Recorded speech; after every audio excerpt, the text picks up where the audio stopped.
Hey, Melissa. Well, this year's Disruptor 50 list showcases all the ways artificial intelligence is disrupting different industries, including biotech. And Formation Bio is among the 8 disruptors in the health and biotech category. Formation Bio uses AI and automation to more efficiently bring drugs to market by redesigning the steps in the process, from R&D strategy to clinical trials. Now, a key part of Formation's business model is acquiring drugs whose development has stalled and then using AI to further develop them to then resell them back to pharmaceutical partners after publishing results from phase 2 or phase 3 trials. Now, in November, Formation partnered with OpenAI and pharma giant Sanofi to use predictive modeling and clinical data to streamline the selection of drug candidates and use generative AI to map out and generate new proteins. Now, last year, Sanofi participated in a $372 million Series D funding round into Formation Bio, along with Andreessen Horowitz, Sequoia, Thrive, and others, and this at a $1.7 billion valuation. Melissa? Julia, thank you. Julia Borston. Let's bring in Formation Bio CEO Ben Liu. Ben, great to have you with us.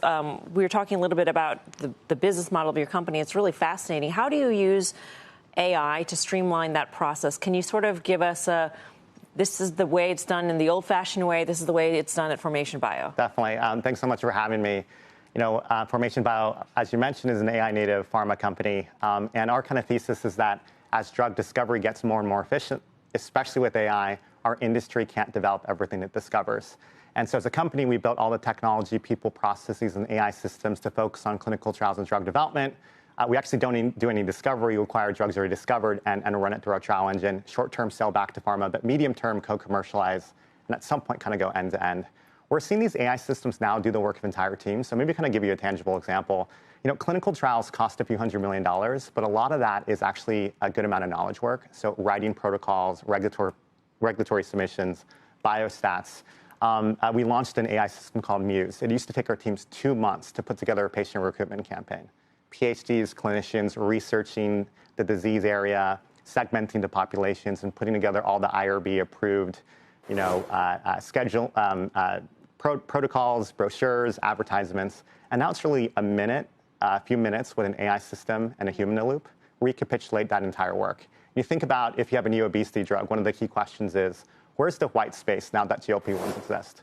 Traditionally, that's multiple teams needing to do that kind of work. And these AI systems are beginning to do the work of entire teams. That gives us a lot of leverage, allows us to run trials drastically faster and more efficiently. So you acquire drugs that maybe they're taking too long to develop, so the drug companies will let them go, or you license molecules from elsewhere. How do you decide what is worth the investment on your part? And why wouldn't you license your technology to pharma companies and just have sort of a very asset-light, very little risk model? Yeah. We think this is one of the best times to be pursuing this strategy because we know that the biotech market is quite dislocated.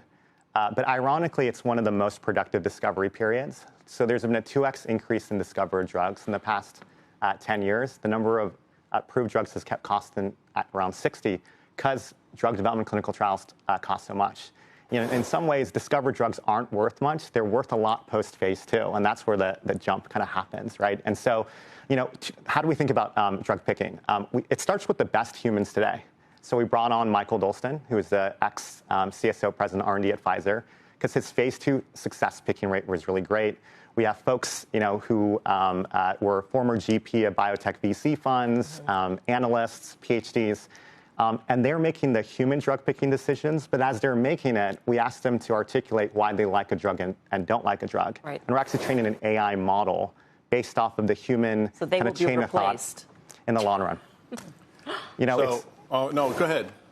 Well, we kind of think a lot about, this wave of AI that's coming. And one thing that we try to look for, folks are excited about how AI will actually transform the entire function. Right. We know how expensive it is to develop a drug, $2.6 billion on average to develop a successful drug. And if we can do it at a fraction of the cost, and that might mean some job dislocation, we think that trade is worth it for society. Right. Maybe in other industries, it's a little bit harder.